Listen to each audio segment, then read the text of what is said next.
Hi friends, welcome to mind craft Telugu YouTube channel. ఇంతవరకు నా channel subscribe చేయనట్లయితే వెంటనే నా ఛానల్ సబ్స్క్రైబ్ చేసి బెల్ ఐకాన్పై క్లిక్ చేయండి. ఈరోజు మనం భారతదేశ చరిత్రలో భాగంగా వేద నాగరికత పార్ట్ 4లో ఉన్నాము. సో ఈరోజు మనం పార్ట్ 3లో మనము తొలివేద కాలం, ఋగ్వేద కాలం, క్రీస్తు పూర్వం 1500 నుంచి 1000 సంవత్సరాలు ఎర్లీ వేదిక్ పీరియడ్ గురించి మనం నెక్స్ట్ రెండోది మలివేద కాలం, లిటర్ వేదిక్ పీరియడ్, ఉత్తర వేదిక్ పీరియడ్ని కూడా దీన్ని మనం చెప్పుకున్నాం. క్రీస్తు పూర్వం 1000 నుంచి 600 సంవత్సరాల వరకు అని మనం చెప్పుకున్నాం. నెక్స్ట్ మనం ఇప్పుడు పార్ట్ 4లో భాగంగా ఋగ్వేద కాలం నాగరికత. ఇది క్రీస్తు పూర్వము 1500 సంవత్సరం నుండి 1000 సంవత్సరం వరకు ఈ ఋగ్వేద కాలం అనేది ఉంది. సో మనం ఫస్ట్ ఆఫ్ ఆల్ చూసినట్లయితే ఆర్యులకు తెలియని నది వచ్చేసి గంగా నది. కానీ ఋగ్వేదంలో ఒకసారి ఈ గంగా నది ప్రస్తావన రావడం జరిగింది. ఓకే, యాక్చువల్గా ఆర్యులకు తెలియని నది వచ్చేసి గంగా నది అని చెప్తారు. సో నెక్స్ట్ రాజకీయ పరిస్థితులు చూసినట్లయితే ఆర్యులు భారతదేశానికి తెగలుగా వచ్చారని చెప్పచ్చు. నెక్స్ట్ భారతదేశానికి వచ్చిన మొట్టమొదటి ఆర్య తెగ వచ్చేసి భరత తెగ. నెక్స్ట్ ఈ తెగ పేరు మీదుగానే మన దేశానికి భారతదేశం అని పేరు వచ్చిందనమాట. సో నెక్స్ట్ జనపదం అంటే వీరి యొక్క రాజకీయ పరిస్థితులు వచ్చేసి ఈ విధంగా ఉన్నాయి. అంటే మనం దేశము, రాష్ట్రము, జిల్లా, మండలాలు, గ్రామాలను ఈ విధంగా చెప్పుకుంటాం కదా. సో దాని మాదిరిగా మనకి ఇక్కడ జనపదం అంటే మనకి రాజన్ ఉండేవాడు. అంటే మన దేశానికి ప్రధానమంత్రి ఎలానో అప్పుడు మనం జనపదం అనేవారు. రాజన్ ఈ కాలం నాటి రాజులను ఏ విధంగా పేర్కొనేవారు? రాజనని పేర్కొనేవారు అన్నమాట, రాజులను. ఓకే, నెక్స్ట్ విష్ అంటే విష్పతి. సో జనపదం కింద విష్ అనే ఒక శాఖ అనేది ఉండేది. అంటే మనం రాష్ట్రంలాగా, జిల్లాలాగా ఈ విధంగా అన్నమాట. సో విష్పతి, ఈ విష్షు పైన అధిపతి విష్పతి అన్నమాట. నెక్స్ట్ గ్రామాలు, ఇది మనకు తెలిసిన విషయమే. గ్రామని అని అనేవారు. గ్రామాలకు అధిపతులు గ్రామని, లేదా నేటి శ్రీలంకలో ఈ పేరు వాడుకలు ఉందన్నమాట ప్రస్తుతం ఇప్పుడు కూడా. సో నెక్స్ట్ మనకు తెలిసినటువంటి గ్రామాలలో మనకు నివసిస్తుంటారు కుటుంబాలు. సో కుటుంబాలకు కులపతి, దంపతి అని మనకి చెప్పవచ్చు. ఓకే, సో నెక్స్ట్ వచ్చేసి మనకి రాజన్లకు సహకరిస్తూ నిరంకుశత్వానికి నిరోధకాలుగా పనిచేసిన సభలు 4 ఉండేవి. సో వచ్చేసి ఫస్ట్ సభ, రెండోది సమితి, మూడోది గణ, 4వది విధాత. సో పార్లమెంట్ విధానం లాంటిదన్నమాట. మనకి ఇక్కడ సభా సమితి వెరీ వెరీ ఇంపార్టెంట్ అనమాట. ఈ సభా సమితికి రాజుతో రిలేషన్స్ ఉండేవి. అంటే రాజుతో సంబంధాలు ఉండేవి. ఏ ఇబ్బందులు ఉన్నా కానీ సభలో రాజే అధికారిగా ఉండేవాడు, సభలో, సమితిలో కూడా. సో ఫస్ట్ ఆఫ్ ఆల్ సభ చూసినట్లయితే ఇది పెద్దల సభ. సో ఇందులో పెద్దవారు ఉండేవారు అన్నమాట. వాళ్ళకి మర్యాదలో మనకు స్వీకరించే విధంగా పెద్దల సభ అంటే పెద్దవాళ్ళు ఉండేవారు. ఇది కార్యనిర్వహణ విధులను నిర్వహిస్తుందన్నమాట. సో నెక్స్ట్ సమితి, ఇది ప్రజల సభ అన్నమాట. రాజును ఎన్నుకోవడంలో కీలక పాత్ర పోషిస్తుంది. ఇందులో యువకులు ఉండేవారు అండ్ సైన్యాధికారులు కూడా ఉండేవారు ఈ సమితి అనే దానిలో. సభలో మాత్రం పెద్దలు ఉండేవారు, విజ్ఞానవంతులు ఉండేవారు అన్నమాట సభలో. సమితిలో వచ్చేసి యువకులు ఉండేవారు. మనకి అంటే నెక్స్ట్ యువకులు, నెక్స్ట్ వచ్చేసి మనకి సైనిక అధికారులకు సంబంధించి సైనికులు ఉంటారు కదా, వారు ఉండేవారు అన్నమాట. సో నెక్స్ట్ గణ అంటే ఈ 4గిట్లో very very important, Sabha and సమితి. సో నెక్స్ట్ వచ్చేసి గణ, ఇది యుద్ధానికి కావలసిన ఆయుధాలు, గుర్రాలకు కొనుగోలుకు సంబంధించిన సూచనలు చేసేదన్నమాట, ఇది గణ అనేది. ఓకే, నెక్స్ట్ విధాత చూసినట్లయితే మనకి ఇది మహిళల సభ అన్నమాట. సో ఇందులో మహిళలకు సంబంధించినటువంటి సమస్యలను పరిష్కరించడానికి సలహాలను ఇచ్చేదన్నమాట, ఏది విధాత. ఓకే, సభా సమితిల కంటే ప్రాచీనమైనవిగా భావించేవారు సభలు. విధాత, గణ అంటే వీటికన్నా ఇవి ప్రాచీనమైనవి కాబట్టి వీటిని కూడా తీసివేయకుండా వీటితో కలిపి మనకి 4 ఇవ్వడం జరిగిందనమాట. సభ అండ్ ఘన, విధాత అండ్ ఘన. ఇది అత్యవసర పరిస్థితులలో రాజుకు సహకరిస్తుంది అనమాట. ఓకే, విధాత అనేది. ఓకే, అత్యవసర పరిస్థితులలో రాజుకి సహకరిస్తూ ఉండేది అనమాట. సో నెక్స్ట్ ఈ కాలంలో మనకు రాజుకు సలహానిచ్చే రాజ్య ఉద్యోగులు ఉండేవారు, రాజ్య ఉద్యోగులు అన్నమాట. సో వీరు పురోహితులు, నెక్స్ట్ సేనాని, ప్రజాపతి అండ్ గ్రామని అన్నమాట. పురోహితుడు, సేనాని, ప్రజాపతి అండ్ గ్రామని. నెక్స్ట్ వచ్చేసి పచ్చిక మైదానాలపై అధిపతిని మనం ప్రజాపతి అని అంటాం. ఋగ్వేద ప్రజలు రాజుకు సచ్చితంగా చెల్లించిన పని వచ్చేసి బలి. ఈ పనులు కూడా ఇంపార్టెంట్, చూసుకోవచ్చు. సో పచ్చిక మైదానాలపై అధిపతి ప్రజాపతి, ఇది కూడా ఇంపార్టెంటే. నెక్స్ట్ ముఖ్యంగా గోవుల కోసము జరగడం వలన యుద్ధాలు, అంటే మనకు యుద్ధాలు జరుగుతుండేవి కదా. సో ఆ యుద్ధాలు ముఖ్యంగా గోవుల కోసం జరగడం వలన యుద్ధాన్ని ఋగ్వేదం ఈ విధంగా చెప్పిందనమాట. గవిష్టి అని పేర్కొనడం జరిగింది. అంటే గోధన కోసం, అంటే గోవుల అన్వేషణ కోసం ఈ యుద్ధాలు జరిగేవన్నమాట. సో నెక్స్ట్ పోలీసు అధికారిని అప్పుడు సంఘహిత్రి అని పిలిచేవారు. నెక్స్ట్ వచ్చేసి ఖజానా అధికారిని జీవ గ్రభ, అంటే మనకి ఖజానాధికారిని జీవగ్రభ అని పిలిచేవారు. మధ్యమాని, అంటే మధ్యవర్తిగా ఉన్నటువంటి వారిని మధ్యమాని అని, అంటే విభేదాలను పరిష్కరించే అధికారం అన్నమాట. మధ్యవర్తిత్వం మనం అంటుంటాం కదా మనం. ఏమైనా గొడవలు జరిగినప్పుడు ఎవరైనా మధ్యవర్తి ఉండి వారిని విడిపించే ప్రయత్నం చేస్తుంటాడో అటువంటి వ్యక్తిని ఆ కాలంలో మధ్యమాని అని పిలిచేవారు. నెక్స్ట్ గ్రామాన్ని విష్ అంటారు. విష్ అంటే ప్రజలు అని అర్థం అన్నమాట. ఈ విష్ అనే పదం నుంచి వైశ్య అనే పదం వచ్చిందని చెప్పచ్చు. సో నెక్స్ట్ సంచార గ్రామం పెద్ద వచ్చేసి గ్రామని.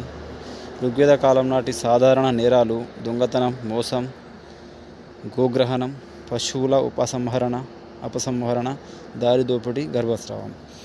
అంటే ఇది గర్భస్రావం అనేది ఈ అన్ని నేరాల కంటే పెద్ద నేరం అన్నమాట, మీకు అర్థమయ్యే ఉంటుంది. నెక్స్ట్ వచ్చేసి ఇంపార్టెంట్ చూసుకోవచ్చు. మీకు ఏమైనా ఇంపార్టెంట్ పాయింట్స్ ఏమైనా మిస్ అయినట్లయితే నేను నెక్స్ట్ యాడ్ చేయడం జరుగుతుంది. యాడ్ చేసినప్పుడు ఒకవేళ వీలైతే యూట్యూబ్లో ఈ వీడియోని యాడ్ చేసే అవకాశం ఉంటే యాడ్ చేస్తాను. అదేవిధంగా ఒకవేళ అవకాశం లేకపోతే మళ్ళీ నేను ఈ కొత్త వీడియో పెట్టి ప్లేలిస్ట్లో పెట్టడం జరుగుతుంది. ఓకే, హత్యకు శిక్ష వచ్చేసి శతదాయం అన్నమాట. శతదాయం అంటే ఏంది?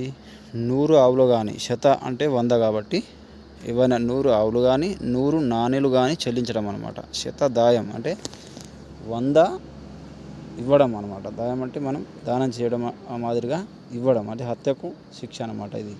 అంటే 100 ఆవులు కానీ 100 నాణేలు కానీ చెల్లించడం అనమాట. ఓకే, నెక్స్ట్ నేర నిర్ధారణకు అమలులో ఉన్న ప్రత్యేక పద్ధతి వచ్చి దివ్య పరీక్షలు. అప్పుడు దివ్య పరీక్షలు చేసి నేర నిర్ధారణ చేసేవారు, ఈ విధంగా అనమాట. ఓకే, నెక్స్ట్ వచ్చేసి ఆర్యులకు మధ్యన జరిగిన యుద్ధాలు వచ్చేసి దశరాజ్ఞ యుద్ధం.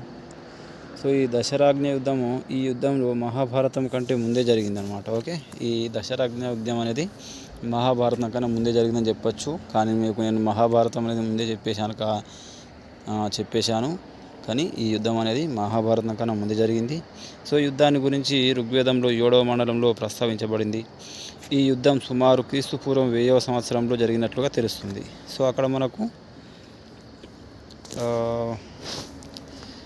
900 చేంజ్ అని ఉంది. కొన్ని పుస్తకాలలో వేరే విధంగా ఉంది. ఇక్కడ మనం చూసినట్లయితే మహాభారతం వచ్చేసి మనకి యుద్ధం క్రీస్తు పూర్వం 950 సంవత్సరం జరిగినట్లుగా తెలుస్తుంది అని ఉంది. ఇక్కడ మనకి మిస్టేక్లో ఎక్కడో మిస్టేక్ ఉన్నట్లుంది. నేను దాన్ని సరి చేస్తాను మళ్ళీ. ఓకే, మనకి ఏది ముందు జరిగిందనేది ఇంపార్టెంట్ ఏం కాదు, జస్ట్ మనం ఇట్లా బ్రీఫ్గా తెలుసుకోవడం అనేది ఇంపార్టెంట్. దాని గురించి నేను మళ్ళీ క్లారిటీ మీకు ఇస్తాను, ఏది ముందు జరిగిందనేది.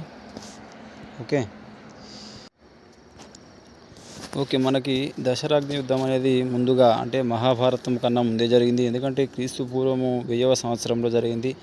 అది మనకు మహాభారత యుద్ధం వచ్చేసి మన క్రీస్తు పూర్వము 950వ సంవత్సరంలో జరిగింది. అంతే, క్రీస్తు పూర్వం అనేది మనకి రివర్స్ ఆర్డర్లో ఉంటుంది కాబట్టి క్రీస్తు పూర్వం 1000వ సంవత్సరంలో మనకి దశరథ యుద్ధం జరిగిన తర్వాత రిటర్న్లో వస్తుంది. కాబట్టి 1000 తర్వాత 999, 998 విధంగా వస్తుంది కాబట్టి దీని తర్వాతనే 950 సంవత్సరంలో క్రీస్తు పూర్వంలో మహాభారత యుద్ధం అనేది జరిగింది. సో ఈ యుద్ధము భరత తెగ వారికి మరియు 10 మంది రాజులకు మధ్య జరిగిందని చెప్పొచ్చు. ఈ 10 మంది రాజులలో 5 ఆర్యరాజులు మరియు అనార్య రాజులు కలరు. 5 ఆర్యరాజులు మరియు అనార్య రాజులు కలరు. సో భరత తెగ వారికి సుదాసుడు. ఓకే, ఈ భరత తెగ వారికి సుదాసుడు నాయకత్వం వహించగా 10 మంది రాజులకు నాయకత్వం వహించిన వారు మొత్తం పురుకుత్స అనే పురుషు తెగ సంబంధించిన వారు. సో సుదాసుడికి పురుకుత్సుకి ఈ నాయకులకు యుద్ధం జరిగిందని చెప్పొచ్చు. సో భరత తెగకు నాయకత్వం వహించిన వాడు వచ్చేసి సుదాసుడు. నెక్స్ట్ మనకి 10 మంది రాజులకు పురు తెగ వారు అన్నమాట వీరు. సో దశరథ యుద్ధానికి ప్రధాన కారణము సుదూస విశ్వామిత్రుని తొలగించి వశిష్ఠుని పురోహితునిగా నియమించుకోవడం. అసలు మెయిన్ రీజన్ ఏంటంటే దీనికి పశువులు పచ్చిక బయళ్ళ విషయంలో ఏర్పడిన తగాదాలు అసలు కారణం, మెయిన్ కారణం ఇదే. ఈ కారణం చేతనే ఈ సుదాస విశ్వామిత్రుని తొలగించి వశిష్ఠుని పురోహితునిగా నియమించుకోవడం అనేది వీరి యొక్క లక్ష్యం అన్నమాట. సో భరత తెగ వారికి మద్దతు తెలిపిన వారు వచ్చేసి వశిష్ఠుడు, సుదాసుడు, నేను ఇంతకుముందు చెప్పినట్లుగా. ఓకే, 10 మంది రాజులకు మద్దతు ప్రకటించిన వారు వచ్చేసి విశ్వామిత్రుడు. సో పురుకుత్సు అన్నమాట. అంటే మనకి మద్దతు వేరు, నాయకత్వం వహించిన వారు వేరు. ఓకే, సో మనకి మద్దతు వచ్చేసి వశిష్ఠుడు అన్నమాట భరత తెగ వారికి. ఈ 10 మంది రాజులకు మద్దతు తెలిపిన వారు వచ్చేసి విశ్వామిత్రుడు. ఓకే,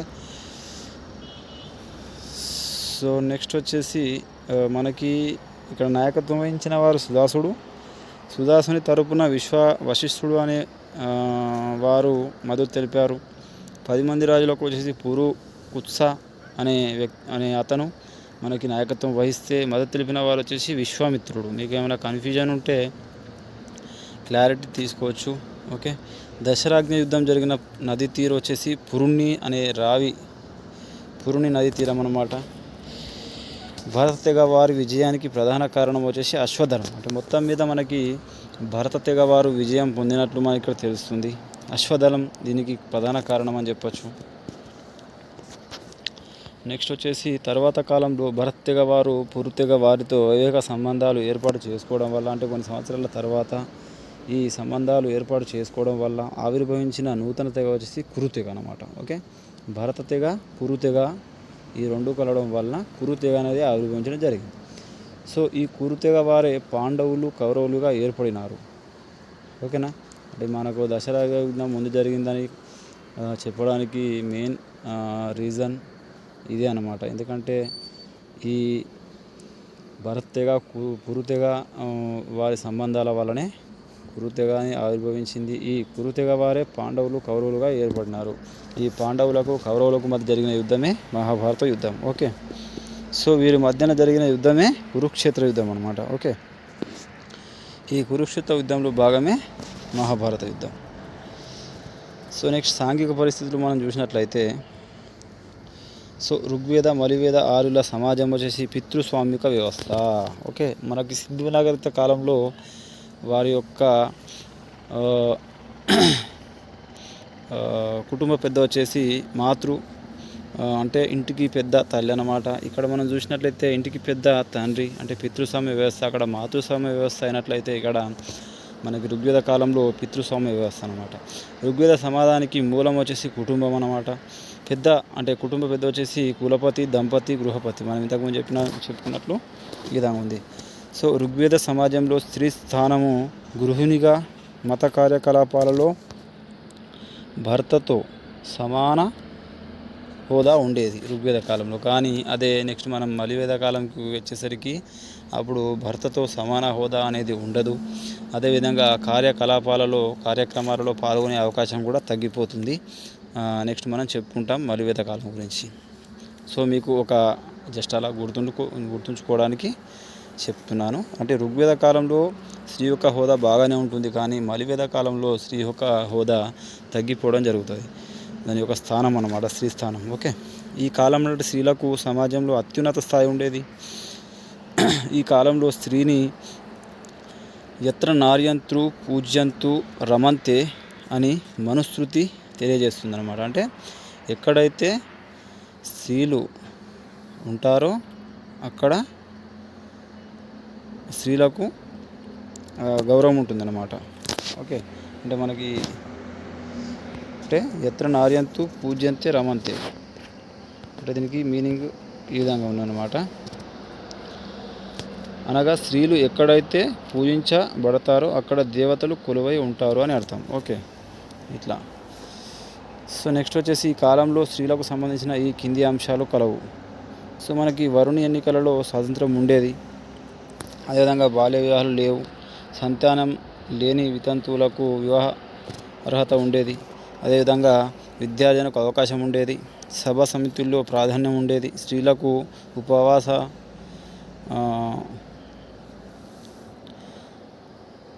అంటే దీన్ని విధంగా అంటే మనకి ఎట్లా అంటే స్త్రీలకు ఉపనయన సంస్కారాల అర్హత ఉండేది. అంటే మూడవ కన్ను ఆర్ జాంధన్యం అన్నమాట.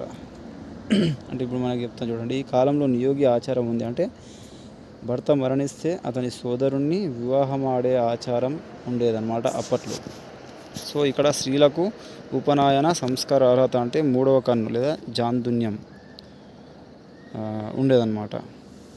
ఓకే, నెక్స్ట్ ఋగ్వేద కాలం నాటికి ఏర్పడిన వ్యవస్థ వచ్చేసి కుల వ్యవస్థ. అంటే అప్పట్లో కుల వ్యవస్థ ఏర్పడలేదు. ఋగ్వేద కాలంలో కుల వ్యవస్థ అనేది ఏర్పడలేదు. ఓకే, సో మనకు ఆ విధంగా ఏర్పడలేదు అని అనడానికి కారణం ఏంటంటే అంటే ఒక వ్యక్తి ఈ విధంగా రాయడం జరిగింది. I am a poet. Okay, నేను ఒక కవిని. So my father is a physician. అంటే మా నాన్న ఫిజిషియన్ మీన్స్ మనకి ఇక్కడ డాక్టర్ లాగా అనమాట, doctor. So and my mother is a grinder. ఓకేనా, my mother is a grinder అని ఒక కుటుంబ సభ్యుడు తన కుటుంబాన్ని గురించి పేర్కొన్న ప్రస్తావన ఇక్కడ ఉంది.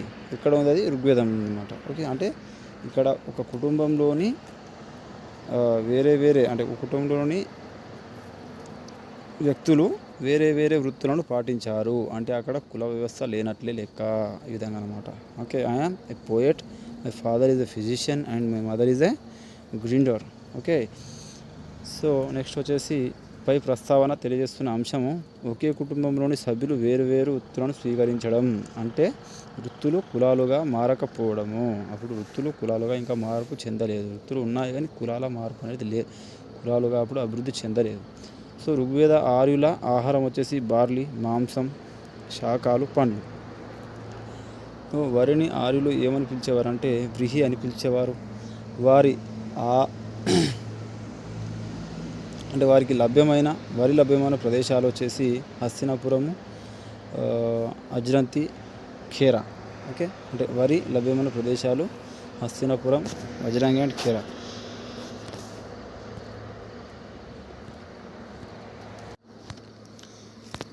సో నెక్స్ట్ వచ్చేసి వైదిక ఆర్యుల పానీయాలు వచ్చేసి 2 రకాలు అన్నమాట. మొదటిది సోమ, అంటే హిమాలయాలలో దొరికే ఒక మొక్క రసం అనమాట. ఇది పవిత్ర పానీయం అనమాట. రెండవది సోమసుర అంటాం కదా. సోమ పానీయం అయితే సుర మత్తు పదార్థం అనమాట. అంటే యువధాన్యంతో తయారు చేసిన ఇది ఒక మత్తు పానీయం అనమాట. నెక్స్ట్ ఆర్యుల అత్యంత ప్రీతికరమైన పానీయం వచ్చేసి సోమ. ప్రస్తుతం ఇది టిబెట్లో దొరుకుతుంది. సోమ రసాన్ని నేడు భంగు అనే పేరుతో పిలుస్తున్నారు. సో సోమ పానీయంను హీనదృష్టితో చూసేవారు. సూర్యపానీయంను హీనదృష్టితో చూసేవారు అనమాట. ఎందుకంటే అది మత్తు పానీయం కాబట్టి. నేటి దూన్య గుడుంబ అండ్ సారాయితో పోలుస్తున్నారు. నెక్స్ట్ ఆర్య దేవతల ప్రీతిపాత్రమైన భోజనం వచ్చేసి పురోడాశం, అంటే పాయసం అనమాట. ఇతర ఆహార పదార్థాలు వచ్చేసి దాన, వేయించిన ధాన్యం. నెక్స్ట్ కరంబు, పిండి అనమాట. మూడవది అప్పూసం, అంటే రొట్టె. రొట్టెని అప్పుడు వాళ్ళు అప్పూసం అని పిలుచుకునేవారు. నెక్స్ట్ ఋగ్వేద ఆర్యుల ప్రధాన ఆహారం వచ్చేసి బార్లీ, పాలు, పాల ఉత్పత్తులు. ఓకే, వైదిక ఆర్యుల ప్రధాన వినోదాలు వచ్చేసి గుర్రం మీద స్వారీ చేయడం. నెక్స్ట్ రథాల పోటీ అనమాట, జూదం అండ్ పాచికలు, వేట. సో వైదిక ఆర్యుల సంగీత సాధనాలు వీణ, వేణువు, మధ్యల శంకు, నూరు తంత్రుల వీణ. సో నెక్స్ట్ మనము నెక్స్ట్ మనం మత పరిస్థితుల గురించి తెలుసుకుందాం. ఋగ్వేద ఆర్యుల మతం విశిష్టాంగం నిరాడంబర ప్రకృతి ఆరాధన అన్నమాట. అంటే ముఖ్యంగా ప్రకృతి ఆరాధన ఎక్కువగా చేసేవారు అన్నమాట ఋగ్వేద ఆర్యుల మతం. నెక్స్ట్ ఋగ్వేద ఆర్య దేవతలలో ముఖ్యుడు వచ్చేసి ఇంద్రుడు. ఈ ఇంద్రుడు మొదటి స్థానాన్ని ఆక్రమించడం జరిగింది. నెక్స్ట్ అగ్నిదేవుడు, దాని తర్వాత వరుణుడు. ఇంద్రుని యొక్క ప్రాధాన్యత చూసినట్లయితే ఇతడు ఆర్యుల ముఖ్య దేవుడుగా మనం చెప్పవచ్చు. ఓకే, ఇంపార్టెంట్ అండి ఇది, ప్రీవియస్ క్వశ్చన్స్లో రావడం జరిగింది. నెక్స్ట్ ఇతడు ప్రథమ స్థానం పొందాడనమాట. మీకు ఇంతకుముందు చెప్పాను కదా, యుద్ధ దేవత అయినందున ప్రముఖ స్థానాన్ని ఈయన పొందడం జరిగింది. దాని తర్వాత నెక్స్ట్ ఇంద్రదేవుని తర్వాత అగ్ని ప్రాధాన్యత చూసినట్లయితే మనకు అగ్నిదేవుని యొక్క ప్రాధాన్యత, అగ్నిది రెండవ స్థానంగా చెప్పవచ్చును. యజ్ఞ సమయాలలో హవిస్సును దేవతలకు చేరవేసి మధ్యవర్తిగా ఉండడం వలన ఈయనను హవ్యవాహనుడిగా పేర్కొంటారు. ఓకే, నెక్స్ట్ వేద దేవతలలో యజ్ఞ స్వీకర్త వచ్చేసి అగ్ని. అంటే మనకి ఇక్కడ యజ్ఞ అనేది అగ్నిని సూచిస్తుంది, స్వీకర్త అనేది అంటే స్వీకరించడం అనమాట. ఓకే, నెక్స్ట్ చూసినట్లయితే మూడవ స్థానం వచ్చేసి వరుణదేవుడు అని చెప్పుకున్నాం కదా. ఇక్కడ మనం మూడవ స్థానం చూడండి, ఇక్కడ వరుణదేవుడు అని చెప్పుకున్నాం కదా. సో వరుణదేవుని యొక్క ప్రాధాన్యత, ఋగ్వేద దేవతలలో మూడవ స్థానాన్ని ఆక్రమించాడు. ఋతువులను, సూర్య చంద్రులను నియంత్రిస్తాడనమాట వరుణదేవుడు. ఓకే, నెక్స్ట్ ప్రాచీన కాలంలో వరుణదేవుడిని వరుణ్ అని పిలిచేవారు అనమాట. నెక్స్ట్ వేదల యొక్క భాష వెరీ ఇంపార్టెంట్, ఛాందస సంస్కృతం అన్నమాట. ఇది ప్రీవియస్ క్వశ్చన్, రిపీటెడ్ క్వశ్చన్ కూడా చెప్పవచ్చు. నెక్స్ట్ తొలివేద కాల ప్రధాన లోహం వచ్చేసి రాగి, దీనినే తామ్రం అని కూడా అంటాం, ఇంగ్లీష్లో వచ్చేసి కాపర్ అంటాం. ఇది కూడా ప్రీవియస్ క్వశ్చన్. ఆర్యుల యొక్క మొదటి నివాస ప్రాంతం సప్త సింధు, ఇది కూడా ప్రీవియస్ క్వశ్చన్ అనమాట. ఓకే, నా వీడియో కనుక నచ్చినట్లయితే లైక్ చేయండి, షేర్ చేయండి. మీకు ఏమైనా డౌట్స్ ఉంటే కామెంట్ సెక్షన్లో తెలియజేయండి. ఇంతవరకు నా ఛానల్ను సబ్స్క్రైబ్ చేయనట్లయితే సబ్స్క్రైబ్ చేయండి. నా లేటెస్ట్ అప్డేట్స్ పొందడానికి పక్కన కనిపిస్తున్న బెల్ ఐకాన్పై క్లిక్ చేసి ఆల్ పైన క్లిక్ చేయండి. Thanks for watching.